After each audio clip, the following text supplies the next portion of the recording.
Këto pamjet poshtë e tregojnë momentin kur Edi Ramoviqi emiton fëmijën me autizëm. Hajde ta shikojnë a pastaj kom do fjallë rreth kësaj pjesë.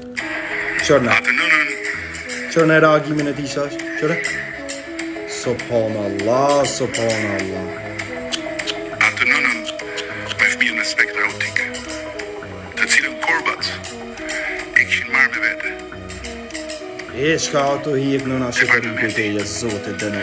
Për ta kthyer në viktimën e policisë që ishte aty për të mbrojtur deputetët. Subhanallah, ma shumë me interesue deputetët që e rjepën këtë popull bashkë në krye me këtë Edi Ramoviqi se sa një nën me një djalë të sëmu. Bre zotit e nuft, kur dit më spafsh, jara bilale, Allahu ditë vetë që shta bof, sepse e moren qaf nënën Shqipëri me këto gjejt. Qka i vy nënës Shqipëri pranimi në bashkimin Europian për të ka në kryje ty si kriminisër, që i emiton njerëzit e sëmu. Ti nuk është që ki fajshëm, po kam faj ata që t'kam votue, edhe ata zotit e nuft, që e morën unë qaf nënën Shqipëri. Beson bre Edi Ramoviqi që ka më të ardhë edhe ty fundi shumë shpejt, si kur opozitës që shqipatar fundi në Kosovë.